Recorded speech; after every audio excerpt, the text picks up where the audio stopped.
Today we're marking the return of GE Appliances to a place with just such a rich history. This is a place where people can come and learn and take part in our future. It is difficult to define what this place will be because we're trying to blur the lines between innovation, education, and inspiration. I'm so proud that GE Appliances is right here in Stamford.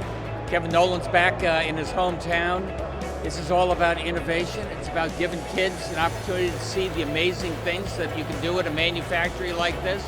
It's a big part of our ecosystem as we restart our entrepreneurial engines. We believe deeply in the governor's vision and the vision that all of you have to develop the economy of this state, to kickstart it, as the governor said. And we believe that you do that in collaboration with higher education. We want creative collisions to take place all the time, everywhere in these four walls. So we do like to say this is a place that's powered by people's curiosity, where the questions are more important than the answers. This is a place where together we're going to co-create every day.